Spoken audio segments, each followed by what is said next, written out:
You know, it's not easy to be a drug addict in Israel. I never liked it, but I couldn't do anything about it. When I was 18, I went to prison because everything has a limit. And Living Israel had a rehab and recovery houses. They took guys off the streets, drug addicts, alcoholics, prostitutes. Tens of thousands of people have come through Living Israel today. Over 350 children were born to people who should have died. And then God said to me, "Do you understand it now why I saved you?" Hello everyone, my name is Slava. I'm 51 and I've been living in Israel for 25 years. 20 of them were filled with meaning, joy and miracles. But it wasn't always like that. I was 16 when the Soviet Union started to collapse, and after the 8th grade, when I finished school, my mother got sick. It was in 1988. She got cancer and died. So I was a boy who was 14 years old at that time. I was left broken by the death of my mother, and I was taken to the streets. And when I was about 18, in a strange way, I tried drugs for the first time. At that time, they were not so popular, and nobody knew about them, and nobody was afraid of them. And for us, it was fun. We were beautiful, young, full of life, until they came into our lives. In the beginning, I liked it, but then the realization came. I remember once we went to a disco party, and there were young people behind us, and they said, "Look, the drug addicts." That was the first time I heard that we were drug addicts. And since then, I've been alarmed by it, and I have realized that I have huge problems in my life. I never liked it, but I couldn't do anything about it. I couldn't see it by myself that I became an addict. When I was 18, I went to prison because everything has a limit. When I was in prison, I started to educate myself. I began to study religion. I studied a little bit of Buddhism, Islam, and then Christianity. And I found the New Testament and Psalms, a famous little blue book. I started to read it, and something so incomprehensible touched my heart. And at some point, I put that little book aside, and I said, it's not the right time yet. I was afraid that this book would make me weak in those places where I was back then. 15 years fast forward, a lot of good things happened. I got married, I had a son. It was the best thing that happened to me. But at the same time, there was an infection in the form of drugs that haunted me. In 1998, we came to Israel. We had a 10-month young son, Roma, in our arms, and we started to settle down. And about 6 months later, I became very ill.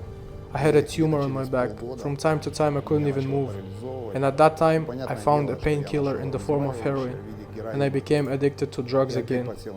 I divorced my wife, and I took the child and her and moved them to Eilat, far away from myself.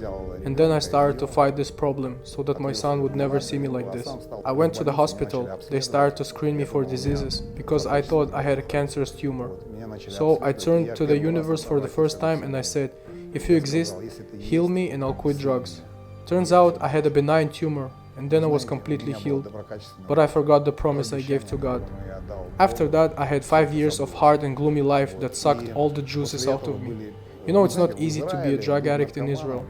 I felt so cold during winters, because here in winter, when you don't have a place to live, and usually drug addicts don't have it, just because many of them end up on the streets as they are immigrants, they don't have their own houses, and they steal on the street, they survive on the street, and it's really tough, and you feel how cold it is in Israel. And being so broken, exhausted, and completely lost in this life, one day I met a man, and I looked at him. I knew him. He was also a drug addict before, but I hadn't seen him for about a year, and I looked at him and didn't recognize him. He had shining eyes. I asked him, how was he, and he said that there is a way out. What's the way? There's someone who loves you, he said. That's the first time I really didn't just hear it, I heard it and accepted the fact that there's someone who loves me so much. His name is Yeshua. And I didn't really understand it yet, but I looked at this guy's testimony, how he had been changed, and I wanted to try it too. I went to Rehab Center. I had my first encounter with Living Israel. And Living Israel had a rehab and recovery houses. They took guys off the streets, drug addicts, alcoholics, prostitutes. God didn't wait long, and after 4 months I came to faith. I really started believing in God. One evening I wasn't a believer, but I woke up in the morning and I became a believer. I believed in God. When I became a believer, my main problem was that I was separated from my son. I asked God to connect me with him somehow, and he did.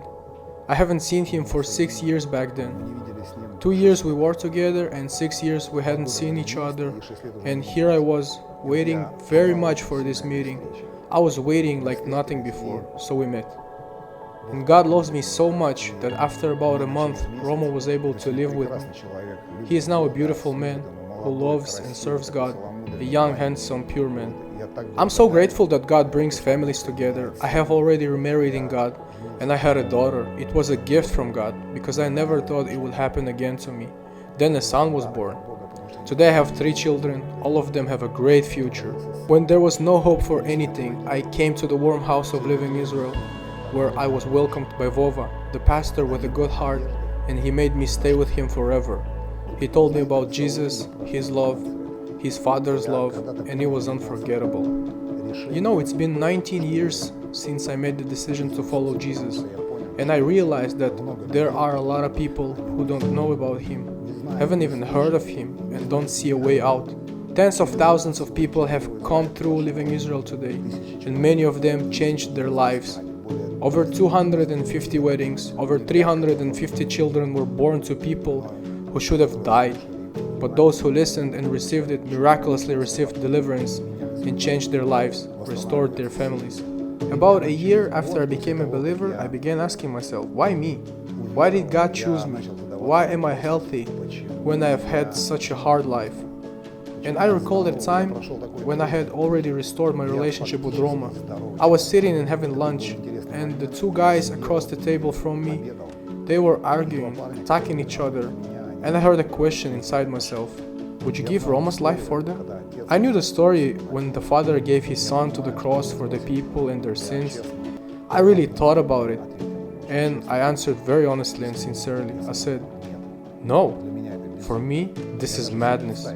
I couldn't even imagine how it's possible to give away my beloved 8-year young son Roma for these guys who behave like 2 pigs.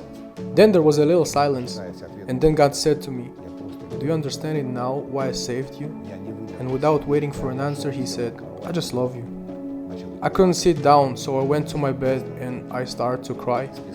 And I came to a line in the scriptures in Ephesians 3:19 where it says, to know the love of Christ which passes knowledge, that you may be filled with all the fullness of God. I understand that he died for the whole world, but I realized the most important thing. Even if there was nobody on this earth except me, he would still come and die for me.